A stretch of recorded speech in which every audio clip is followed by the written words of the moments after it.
Gary Shanley at President Bush's first speech before the White House Correspondents Association back in 1989. Tonight here at the Hilton Washington and Towers, his son, George W. Bush, will speak to the group at about 9:30 p.m. Eastern. And tonight, comedian Drew Carey will provide the entertainment. The White House Correspondents Association was organized back in 1914. It's responsible for representing the White House press corps in its dealings with the administration on coverage-related issues, such as workspace arrangements and logistics for travel, issues like that. We're looking at live pictures of the International Ballroom at the Hilton Washington and Towers as guests are eating, and as we reminded you, the speech by President Bush will begin at around 9:30 p.m. White House spokesman Ari Fleischer there at the head table. Right now, though, we're going to show you some of the guests arriving for tonight's dinner. These pictures were shot at about 6:30 p.m., and this runs about 5 minutes.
So evil. That's why we're in league with them, because we're trying to control the minds of children. Not that I...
Good, right? I got speed, I'm going.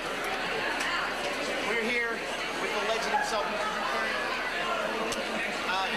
I'm good, how are you? So, are you a big fan of the Oscars? Yeah.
We've been looking at some scenes from earlier this evening of guests arriving for tonight's White House Correspondents' dinner. You saw, of course, Drew Carey in earlier footage, and Drew is the entertainment this evening, the comedian who will speak after President Bush at around 9:30 p.m. tonight. That's Charlie Rose in the crowd at the International Ballroom. Of course, this is one of the major social and political events on the Washington calendar, held at the Hilton, Washington every year. Just to give you some perspective, President Bill Clinton in 2000 with his final address before the White House Correspondents Association dinner in April of 2000.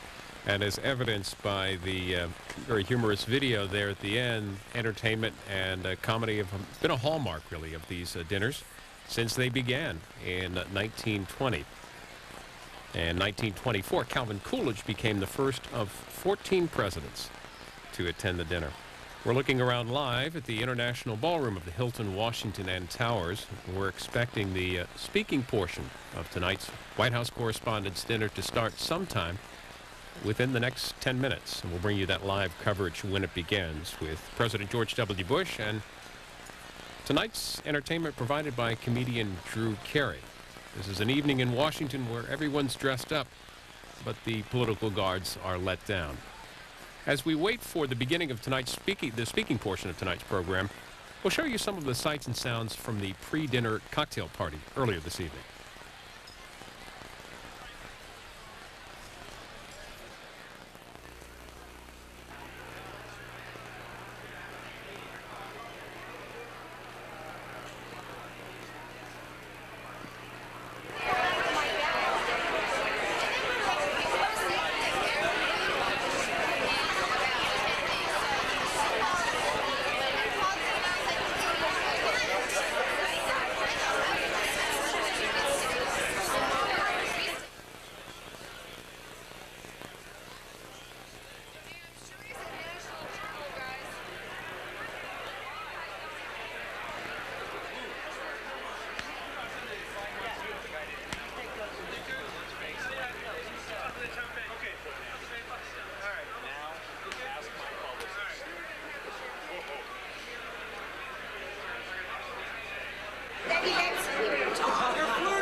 We'll take you back now live to the Washington Hilton and Towers, the International Ballroom, where the speaking portion of tonight's program is underway. And at the podium is the president of the White House Correspondents Association, from Reuters, Steve Holland.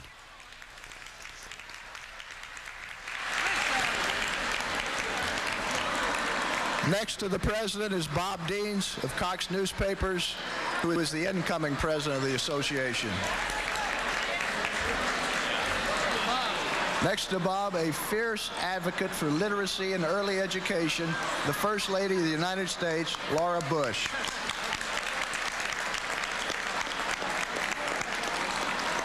Next to Mrs. Bush is Janie Gabbett, one of my bosses and the managing editor of Reuters America. One of the funniest people in the country, Drew Carey. We'll be hearing from Drew later tonight. Next to Drew is Larry McQuillan of USA Today, a former president of the association and a current member of the board. The Dean of the White House Press Corps, Helen Thomas of Hearst Newspapers. And Steve Scully of C-SPAN, which is broadcasting the dinner tonight. Steve is a member of our board.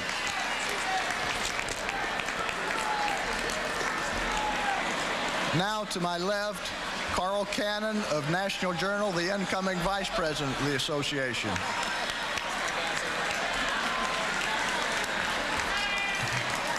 Back from his secret lair, the vice president of the United States, Dick Cheney.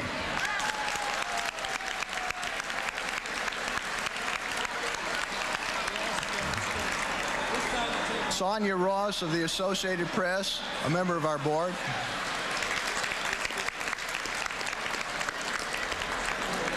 The author of a new children's book called America, a Patriotic Primer, Lynn Cheney.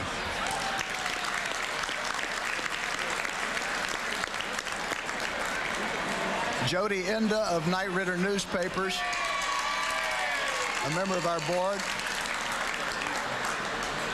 The star of daytime cable TV, White House Press Secretary Ari Fleischer.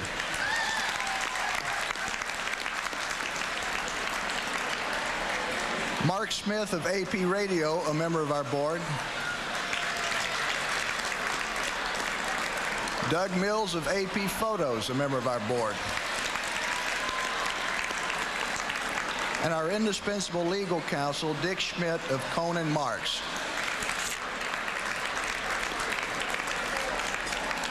Carl Cannon of National Journal has done a lot to bolster our scholarship program. He'll announce our scholarship winner.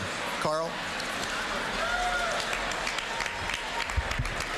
If I could please have your attention, I'm going to introduce a very impressive young man. If you could please be quiet for 1 second, I'd appreciate it. Keep calm down, Carl.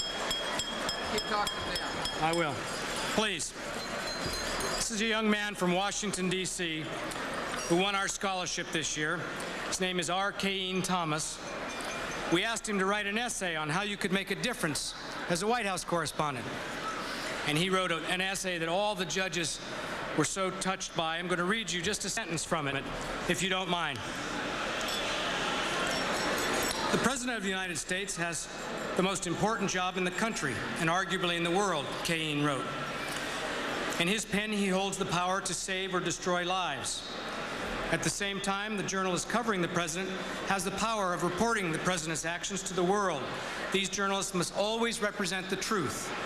Although they have attained this incredible position in their careers, they must not aim to be liked or to be accepted, but to do their job and to do it exceptionally well. Now, the young man who wrote that you'll meet in a minute. He's a senior at Banneker High School in Washington.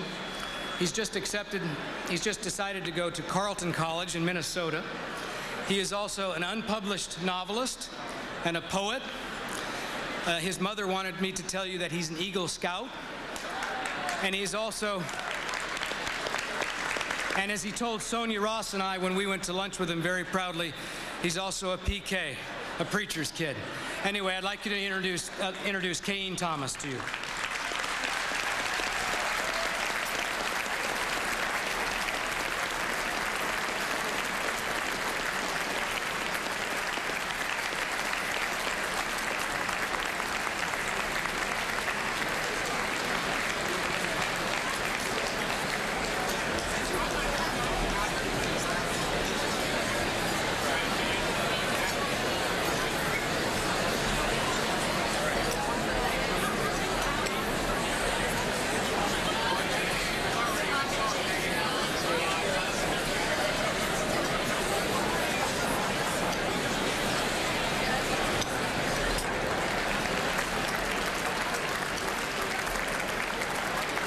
Thanks very much, Carl.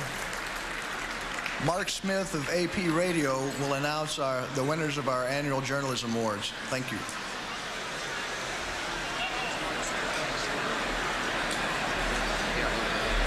Mark, tell him to be quiet.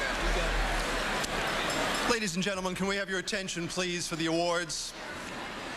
We have some very deserving award winners tonight, and we'd like to have you pay close attention to what they're being cited for. Thank you very much. I'll tell him you said so, sir. Thank you, Steve. Ladies and gentlemen, President Mrs. Bush, Vice President Mrs. Cheney. I'm not sure whether I should be delighted or alarmed to see you both in the same room. A year ago, we surprised no one at this dinner by giving our top awards to those who covered the election that wouldn't quit. Still no doubt a fond memory for you, Mr. President. Tonight, our Association of News Professionals again avoids making news by honoring those who reported a story that appallingly topped last year's, the attacks of September 11th. When the first hijacked plane struck the World Trade Center, our first two award winners were at their posts in the Executive Mansion. Tonight, we acclaim them for writing history's first draft of a moment of extraordinary national drama. The Merriman Smith Memorial Award honors one print correspondent, one broadcaster for excellence in presidential reporting on deadline. It's named for one who personified that for 3 decades, the great Merriman Smith of UPI.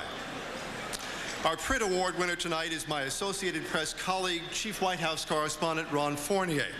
Now, his award recognizes the take after take of riveting copy, there's no other word for it, that he filed as the Secret Service evacuated the building and, as an armed agent, I might add, implored him to leave. The Smith judges called Ron's work that day carefully constructed and compellingly written. Ladies and gentlemen, please join me in welcoming a now 3-time Merriman Smith honoree, Ron Fournier of the Associated Press.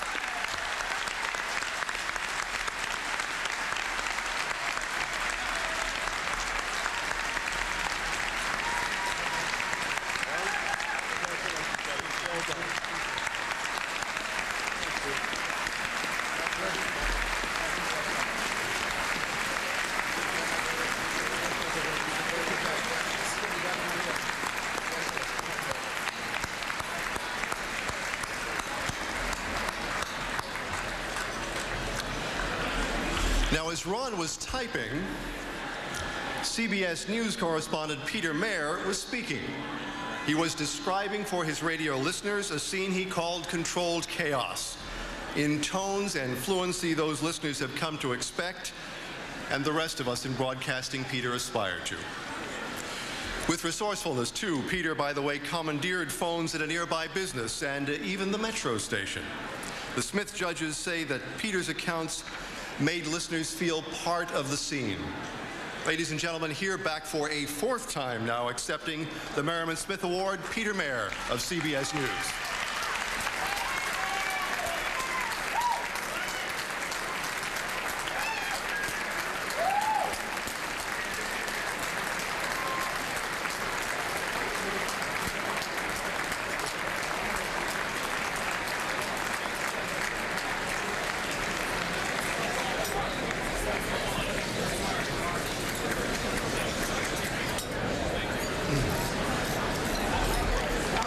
Our next award, the Edgar Allan Poe Award, credits excellence in national or regional reporting. It was established by papers which once carried Mr. Poe's byline, the New Orleans Times-Picayune and Newshouse newspapers. For our Poe winners tonight, terrorism was not born September 11th. Listen to this sentence, please. The threat posed by Osama bin Laden is growing and coming ever closer to home. That's from a story entitled Danger, Terror Ahead, and it was published in Newsweek on February 19th of last year. The Poe judges used words like prescient and in-depth to describe that story, and a special report in the magazine 2 weeks after the attacks. Tonight, we honor the journalists responsible. Unfortunately, Evan Thomas could not be here, but his three colleagues are. So please join me in saluting Evan Thomas. And with us tonight, Martha Brandt, Mark Hosenball, and Roy Gutman of Newsweek.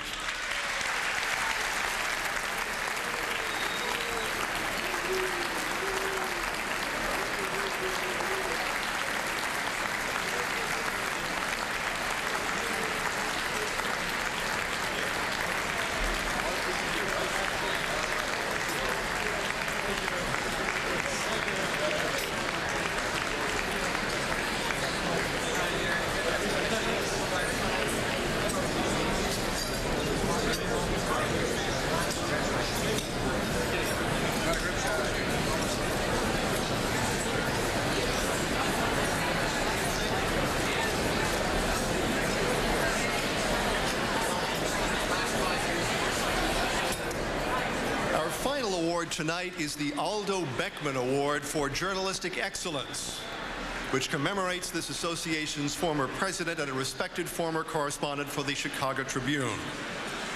It goes this year to a newcomer on our beat, Anne Kornblut of the Boston Globe. She is cited for a range of reporting, from her narrative of the president's first year in office to coverage of moments like his stem cell decision.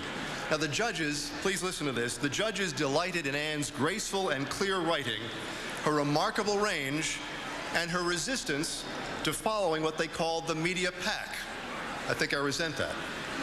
That said, please join me in honoring Anne Kornblut of the Boston Globe, our 2002 Beckman Award winner.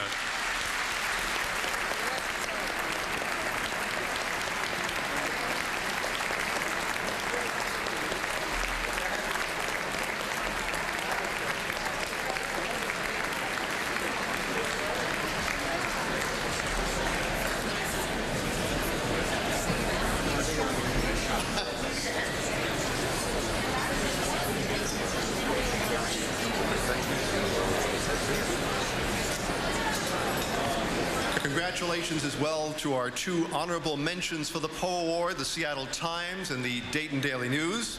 Thanks to the judges for selecting from this year's extraordinary entries. Please see your program for the full details there. Special thanks to the exceptional Ellen Shearer of the Medill School of Journalism at Northwestern, who coordinated the judging. And with that, Steve, this broadcaster yields the mic to you.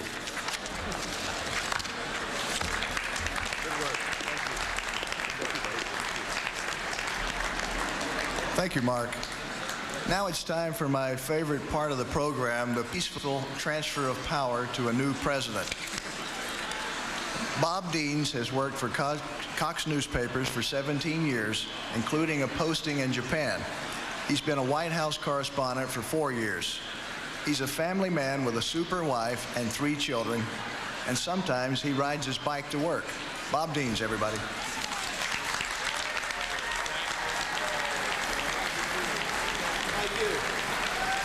Steve.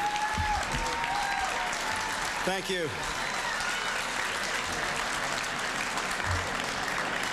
Thanks a lot. Mr. President, where's Karen? Karen, is it okay if I get started? Ladies and gentlemen, Karen Hughes. We are going to miss her. Please stand.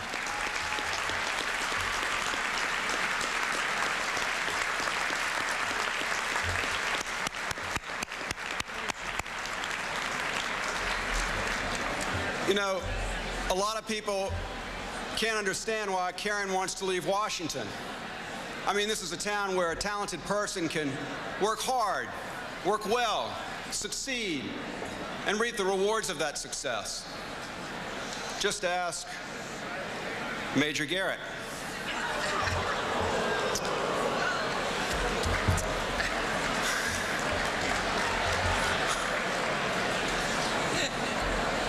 It's a real privilege to be here tonight. It's a great honor to represent the men and women of the White House Press Corps. I started out in the news business when I was 10 years old, delivering my hometown paper, the Richmond Times-Dispatch. I got a lot of ink on my fingers, I got bitten by a few dogs. But I fell in love with newspapers, one story at a time, reading the morning headlines by the amber glow of a waning moon or the fleeting headlights of a passing milk truck. In time, I grew to understand the essential role the news media plays in the care and feeding of American democracy. I came to believe, as I do now, that a free and unfettered press is the last line of civil defense, protecting the sanctity of our republic from the tyranny of an uninformed electorate.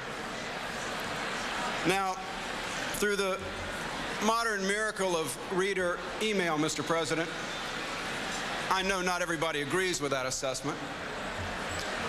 I can imagine, sir, there might be mornings when you have a hard time going along with it yourself. But on this point, our history and our president have always been clear. No people anywhere can ever be truly free unless they are free to know the truth.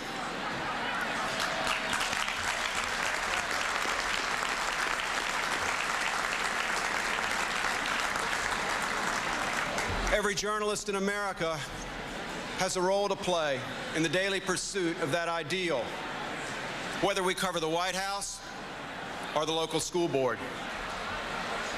Part of the beauty, indeed one of the great strengths of our system, is that on any given day, the most junior reporter at the smallest paper in the most remote hamlet anywhere in our land is free to pick up the phone and put a question to the President of the United States. And they have just as much right to an answer as those of us who cover the White House day in and day out.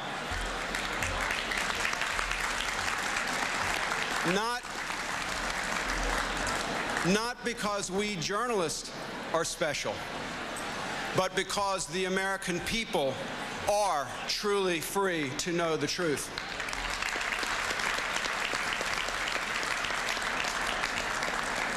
It is that cherished freedom that we all celebrate here tonight, and it is in its preservation that we shall always find our highest calling.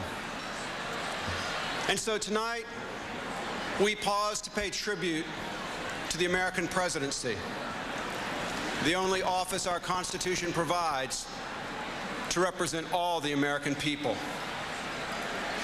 and to honor the man entrusted with the powers and the burdens of this high office in these troubled times. And on Monday, we'll roll up our sleeves and get back to work, joining with thousands of other journalists all across this country, asking questions on behalf of the American people and doing our best to faithfully chronicle the next chapter in the life of this extraordinary nation, one story at a time.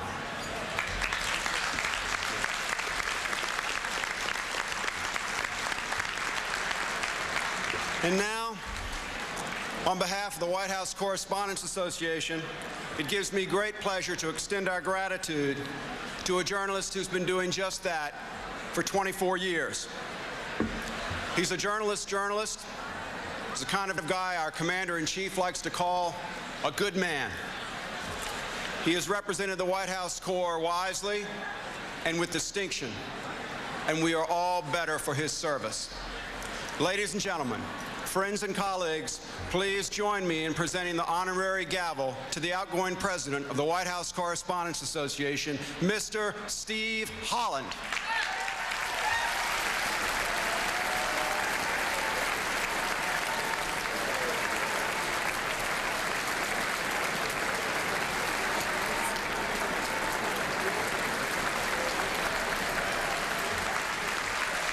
Thanks very much.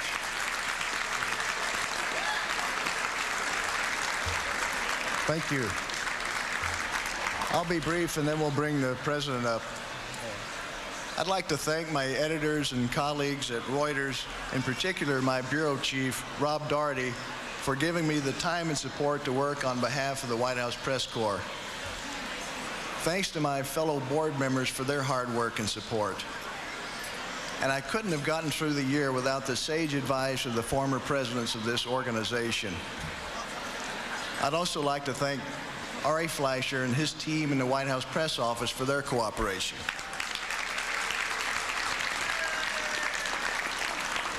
And thanks to my wife Lucy and son Carter for putting up with me. And to our executive director, Julie Whiston. Julie, we can't put this dinner on without you and your husband, Dave. Thank you very much. And now, let's have some fun. The White House Correspondents Association has but one toast. Please join me in that toast now.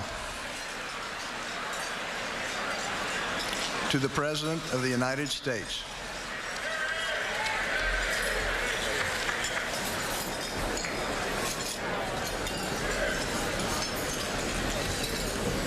And now the President.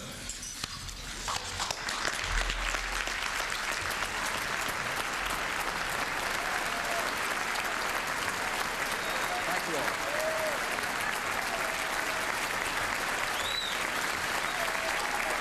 Thank you very much.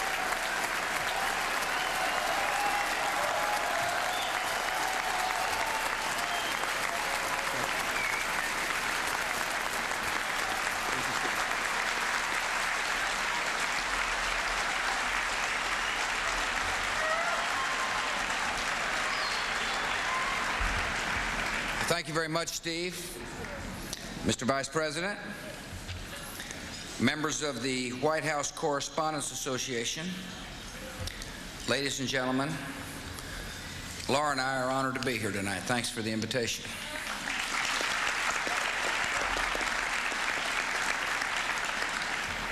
What a fantastic audience we have tonight. Washington power brokers, celebrities, Hollywood stars, Ozzy Osbourne.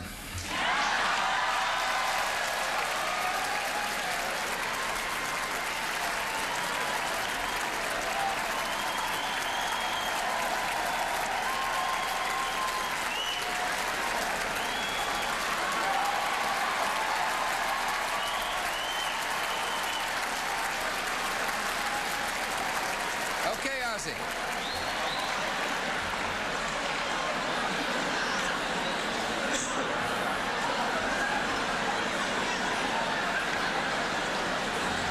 Might have been a mistake.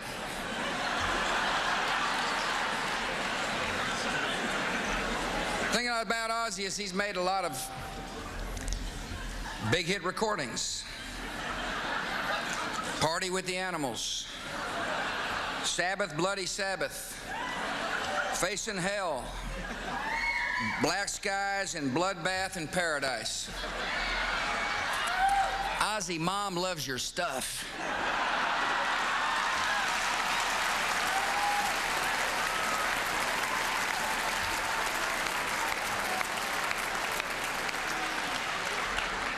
And Drew Carrier's our entertainment tonight.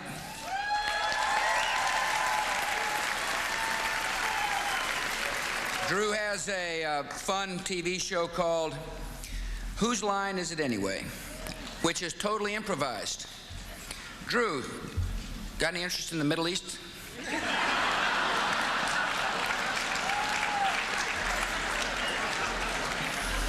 Last year at this dinner, I showed some photos straight out of the Bush family photo album. Tonight, I'm going to show you some actual, never-seen-before photos taken by the White House photographers over the past 15 months. We've created just for you this little slideshow of what life is really like inside the Bush White House. So, Karen, if everyone's in the seats you've assigned them, hit the projector.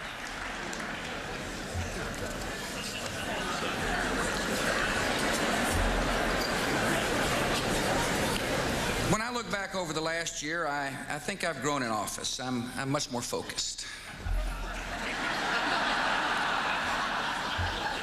I feel relaxed. I mean, occasionally there are moments where I feel a little stress.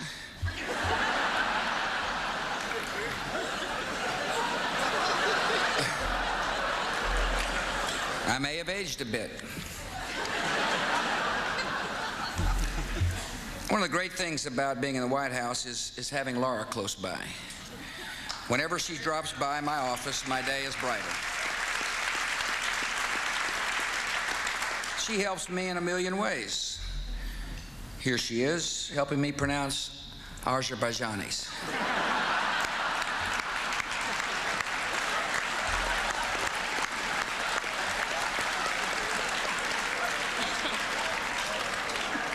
We have 2 dogs. This is our dog, Barney. I tell him with eyebrows like that, he ought to be a senator.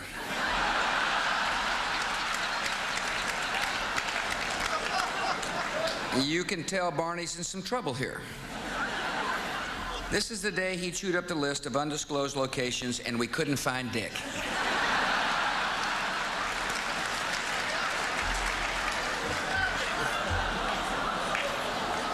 The little guy keeps a lookout like this hour after hour. Kind of wish Tom Ridge had never had that talk with him about Homeland Security.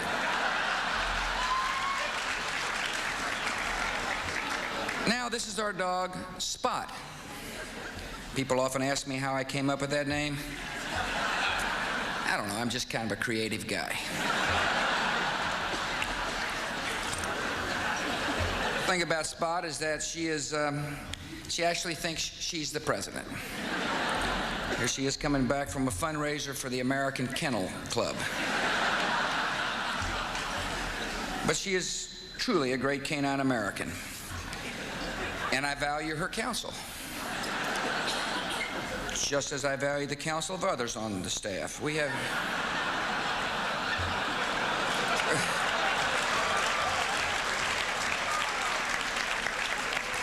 have a very experienced, mature team of professionals down at the White House. This is Josh Bolton. He's the White House Deputy Chief of Staff. America should sleep better at night knowing that this calm, level-headed man is helping to guide our nation. This is Nick Callio, the head of our Office of Legislative Affairs. I had just said to him, "So Nick, what are the chances of the Senate passing Anwar?"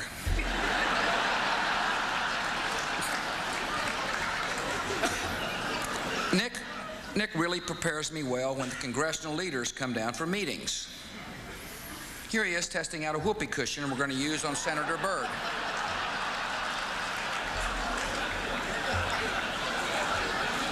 But we really have a highly motivated group down at the White House. No matter what the task at hand, each of us gives 110%.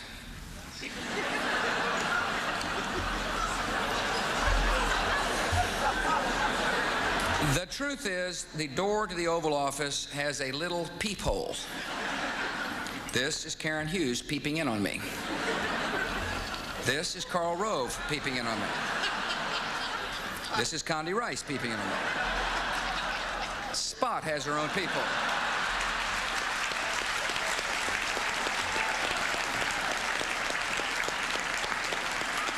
This is Andy Card peeping in on me. And ladies and gentlemen, this is the Vice President of the United States looking through a peephole. And Dick, I hope you're not doing what it looks like you're doing.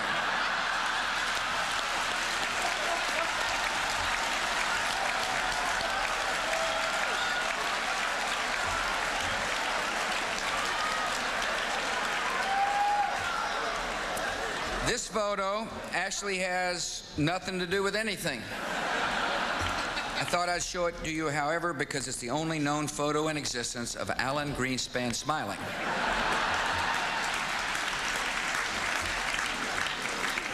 This is Ari Fleischer, of course. I was chewing him out here. I'm saying, Ari, I am sick and tired of you not fully answering all the wonderful questions asked by our hard-working White House press corps. Are you sure, Ari, we're not leaking enough? Are you sure that we've given them enough access to me? I've got an idea. I'll do more interviews with Baseball Tonight. Now, part of the job of a president is to meet with representatives of special interest groups. Here I am meeting with representatives from the American Cloning Council.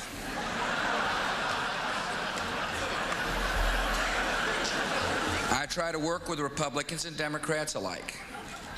For political reasons, some Democrats prefer that it not be known they are working with a Republican president, so they slip in the back door, like Hillary Clinton here.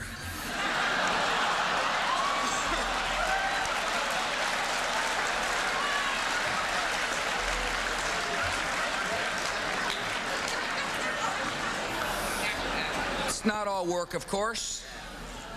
One day I decided to show some of the staff the White House bowling alley.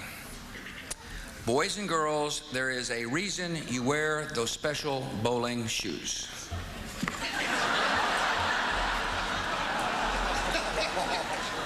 Of course, another job of the president is dealing with the White House press corps.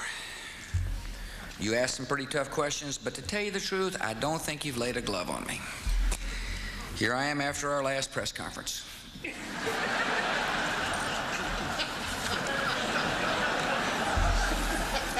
In closing tonight, I thought about turning serious and talking about all we've been through since I was here last year. But then I decided this wasn't the time or the place. You came to have a good time. We've got Drew Carey waiting to entertain us. So instead, I'm going to leave you with one last thought and one last photo of our dog Spot. I ask you, ladies and gentlemen, is this a great country or what? Thank you very much.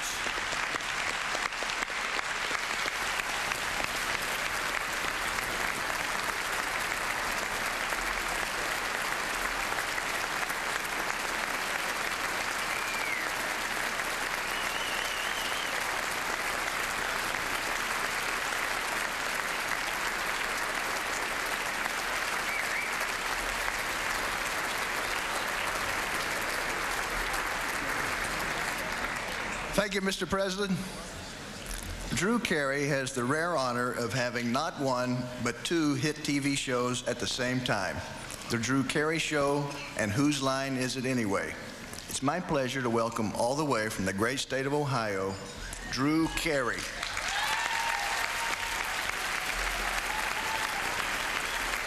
Thank you very much. President Bush, everybody, how about it?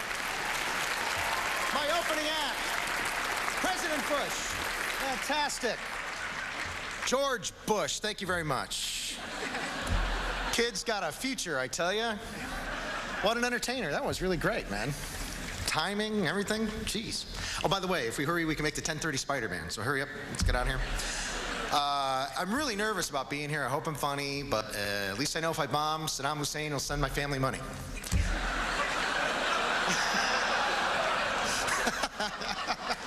The only solace I have. I guess I'm supposed to, I've been watching tapes of the old, all the other things. People, I'm supposed to say some stuff about the president, and I've been, but what can I say? What can I say about George Bush that Al Gore hasn't already said when he's drunk?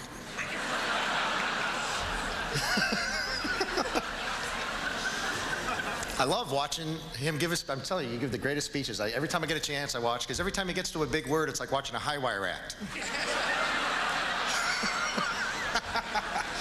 Is he gonna do it? Yes, he did it. 3 syllables, everybody. How about it? 3 syllables. That's what you see Karen Hughes in the corner going, whew. Oh. That's why she's leaving, It's not the family. Can't take the big words anymore.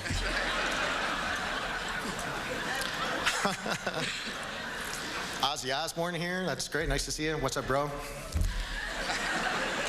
Actually, Ozzy Osbourne and the president, they got a lot in common. Yeah, first of all, they both love their families. They're both family men. They both partied a little too hard when they were younger.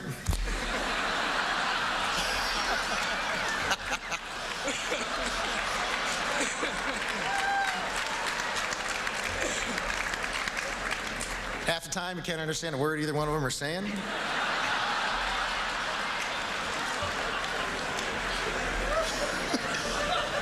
And neither one of them can make a move without their wife's approval.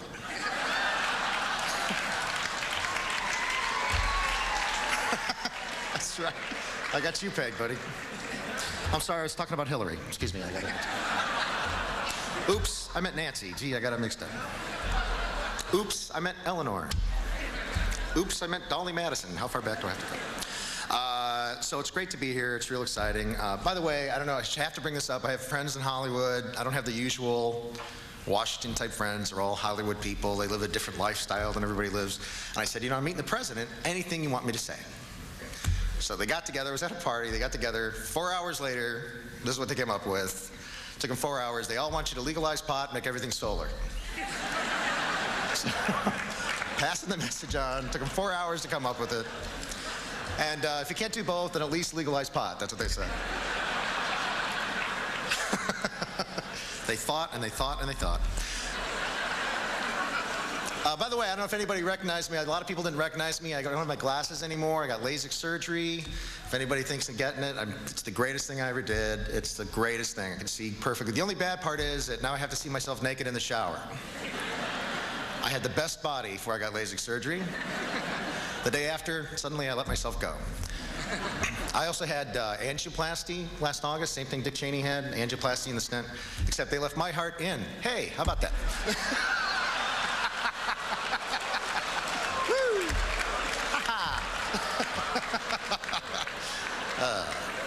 Excellent.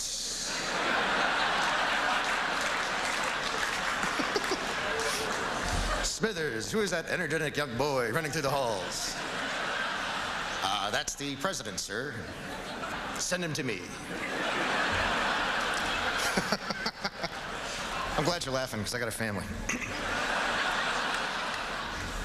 Anyway, you know, when you get these heart surgeries, don't they tell you to exercise? That's the first thing they tell you to do? I have to see a trainer now and work out. Eek, I hate it. You know what my trainer told me? This is what I had a trainer. He told me I had to learn to listen to my body. Isn't that the stupidest advice anybody ever heard? Listen to my body? How do you think I got so fat in the first place? All my body wants to do is eat and say, "Get me a pizza right away, Mr. Body." You know what? I'm sleepy too. Let's have a nap together, me and you. So it's good to be here. It's good to see everybody out having fun. That's what I'm about lately. I just want to go out and have a good time, and that's it. I just want to enjoy my days. I'll tell you some ways to have a good time. I know it rains a lot here in Washington. I love it when it rains. Don't let the rain get you down. See, when it rains really hard, I like to run stop signs just to make cops get out of their car. That's right. You know why I stopped you? Yeah. You know why I ran a sign? I figure, hell with them. I got the money. Get out. I also like to go to a fast food place. This is a good thing to do. If you're ever in a really bad mood, go to a fast food place to eat. Doesn't matter which one. We'll make it a McDonald's, make it real easy. Go to McDonald's and say the bill is $5.37. You give them $11.25.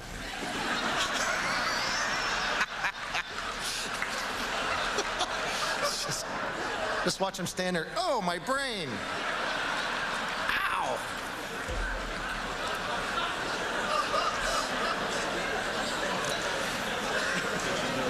Had a couple big days in the last couple weeks. Saddam Hussein's birthday. I don't know how you celebrated it here in the United States. We celebrated by having tank maneuvers in Kuwait. Oh well, sorry, shouldn't have done it. Earth Day was last. Anybody have a good Earth Day? Earth Day was a couple weeks ago. Thank you. A couple people care. I had a great Earth Day. I drove around all day with my muffler off. That was real exciting. It's okay. I have a flag on my car. I decided that you could do anything you want, make any kind of crazy driving you want, as long as you have one of those big flags on your SUV. It doesn't matter. The bigger the flag, the crazier you can drive. Proud to be an American. At least I know I'm free. I'm not just talking about the presidential limousine either. I'm talking about any car with a lot of flags on it. I love the new patriotism everybody has. It's great. I just love it. Everywhere I see signs, it's great. It's fantastic. Everywhere I see signs, God bless America, chicken wings, $3.49. You know? Could be where it used to be just chicken wings, $3.49. So you got to take whatever we can get. I get a lot of political argument. You know, everybody's talking politics now. That's the big subject of the day. I was at a party and somebody said to me, they said, you know, if women ran the world, there'd be no war. It's like, yeah, right. I'm sure no one would start a stupid fight for no reason if women ran the world.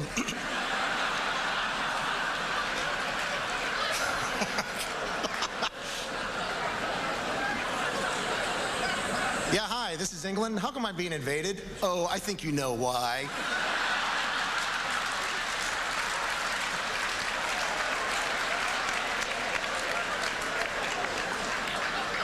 I saw the way you were looking at France.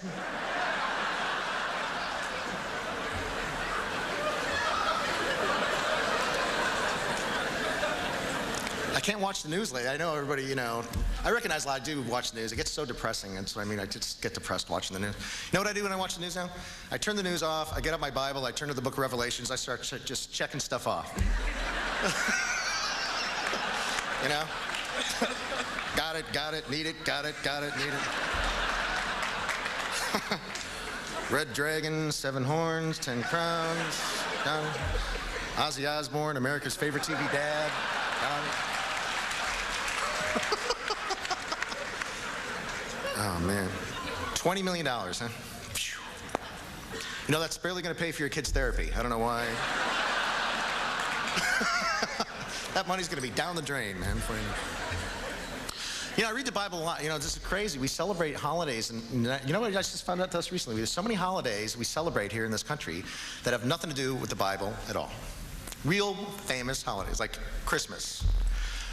Christmas has nothing, it's not in the Bible. The birth of Jesus is in the Bible, but not Christmas. The tree isn't in the Bible, you know, gifts, that's not in, it's nowhere it says celebrate my birthday, it says Jesus. It's just, it's a pagan holiday that the Romans invented that we just do.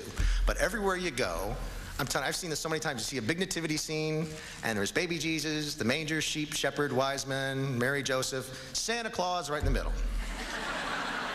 Like, who's that? Mary's Lamaze coach?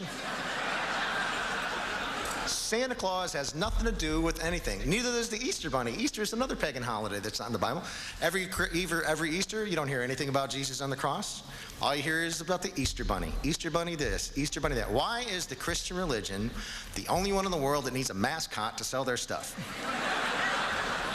You don't see Jewish people out celebrating with the Passover kangaroo.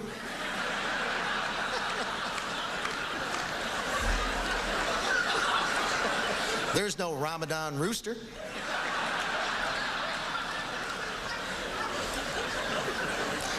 Halloween's another big holiday, satanic holiday. Nobody's bothered by that for some reason. You know, fun for the kiddies. I mean, when I was going to church, I always told me, you know, Satan's the most evil one. He's the one you got to watch out for. Watch out for Satan. And then once a year, the whole country goes, hey, let's party with this guy. It's ridiculous. There's a Catholic church down my street. They used to have Halloween parties every year. It's ridiculous. Of course, they don't have them anymore because they don't want the priest to hand out candies to the kids. Don't boo. I'm going to offer a word of support to the Catholic Church. There's no such thing as bad publicity.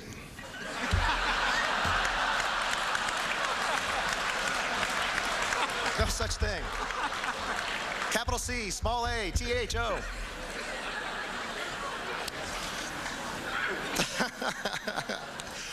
By the way, I want to just take this second, and I was really honored to be asked to come here, and it means so much to me, and there's so many people I admire in the audience. I want to say hi to General Tommy Franks, who's sitting at this table right here. General Franks.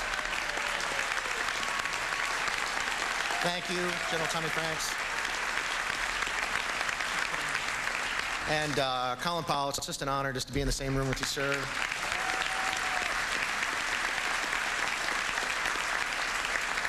And of course, Vice President Cheney and President Bush. It's just something, I have to say.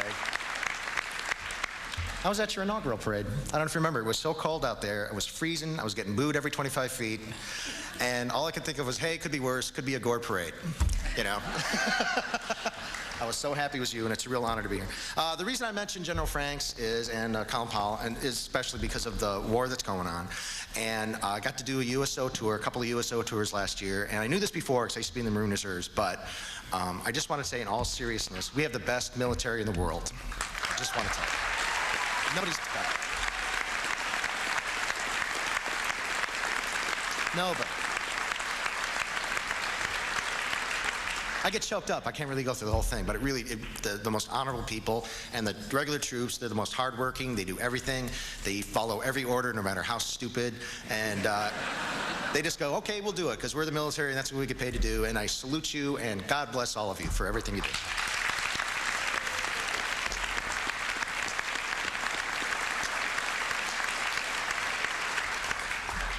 So everybody's worried about when we're going to get Osama bin Laden. That's always in there. Who cares when we're going to get Osama bin Laden? It took a year to get Robert Blake. He was only in a house in Studio City.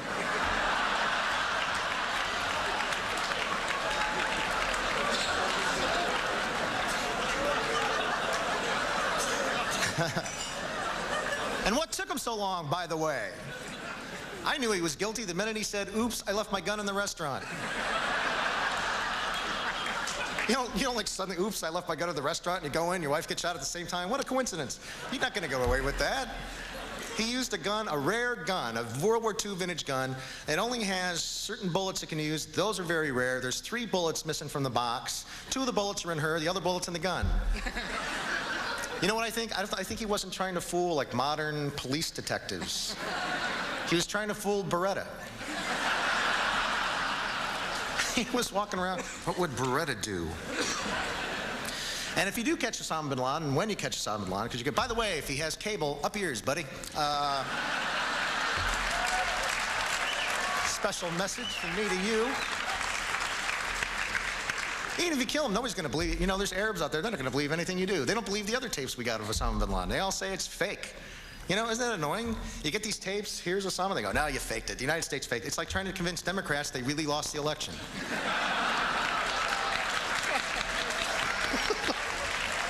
That's right. You won, they lost. That's what happened. There was no theft and rigging and all that crap. But he won, you lost. The problem wasn't the Supreme. The problem was people that couldn't vote like this and voted like this. That was the problem.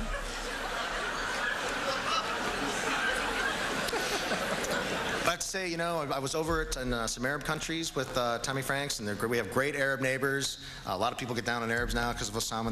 There are a lot of really good Arab neighbors. It's a pleasure. They really treat us nice. There's even got, you know, I was in this Bahrain. They have a strip club there. Did you know that? Yeah, because that's where the Saudis go to party on the weekends. So they have it's like da-da-da-dee, da-da-da-da. It's not much, you know. But for, you know, an Arab country, it's pretty titillating, you know. Da-da-da. Yeah, they got so much stuff on. They got to put on Stairway to Heaven just to get down to their underwear.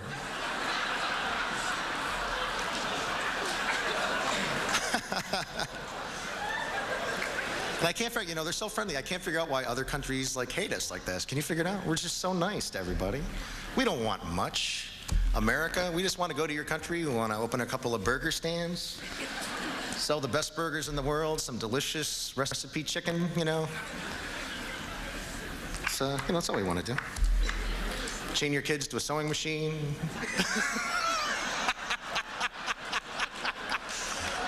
Open up an air base or 2. Come on, that's all we want to do. Set up a puppet government that'll do whatever we say. What do you have? Come on. Get with the winning team, huh?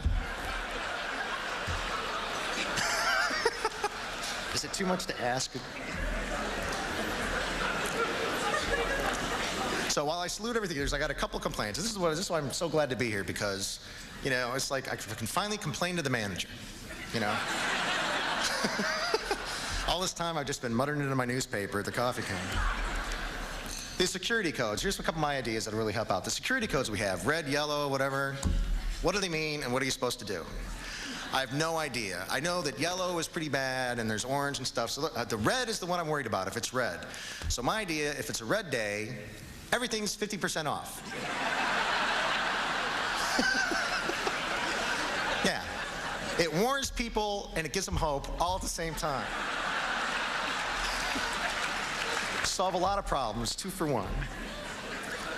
The other thing is the airports. You know, this is the thing. God bless you, Tom Ridge, wherever you are. You got the worst job. You do. I would for $1 million when I take that job. And I think, you know, I don't mind going through the line and everything at the airports. I can see why you do everything, and I'm all for airport security. But why the questions? Who you fooling? Who you catching with? Did you pack your own bag? Has your bag been under your control the whole time? What is the terrorist supposed to do? Go, okay, yeah, you got me. I don't know what I was thinking. Your brain was bigger than mine. Take me away. If you're going to ask 2 questions, here's what you should ask. Are you going to hijack the plane? Really?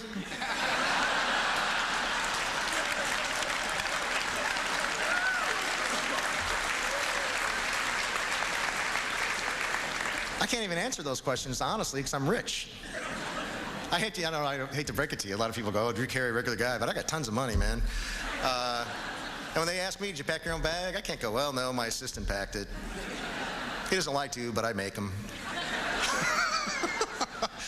Has it been under your control the whole time? No, the limo driver mostly had it, but he looks cool. He's clean cut. Don't worry about it. Have any bombs on you? Well, I got a copy of Glitter in my pocket. Sorry. Glitter fans. I didn't know the whole room would be full of Glitter fans. Listen, I'm going to wrap up, but I just want to say before I leave, you know, I'm a comedian, and I'm on TV, so a lot of people go, oh, we like you. But please don't treat celebrities like they're heroes, because we know who the real heroes are in this country. And, you know, seriously, I think it's a mistake to treat celebrities like that. I want everybody to be treated the same way I get treated. So I want you to, as soon as you can, the next time you see a cop, fireman, man or woman on the street, I want you to go up to him, give him a nice round of applause, and say, hey, man, you're funny. Thank you very much, Mr. President, Vice President. Appreciate it. Good night, everybody. Thank you.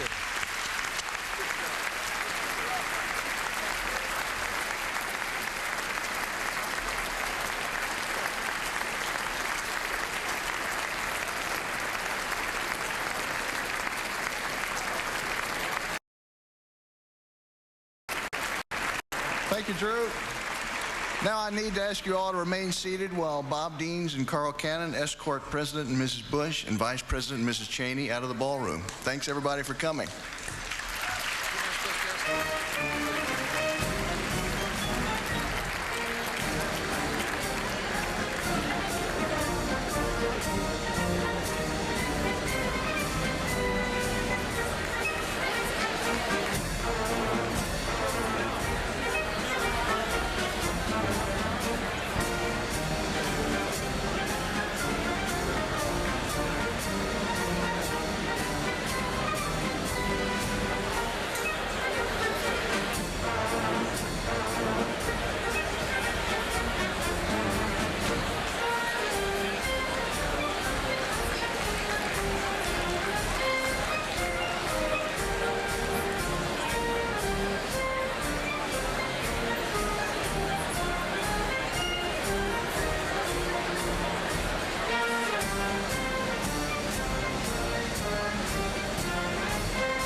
We've been watching the 88th annual White House Correspondents' Dinner with remarks by President Bush and comedian Drew Carey. And we'll re-air those remarks tonight at 11 Eastern and again at 1 a.m.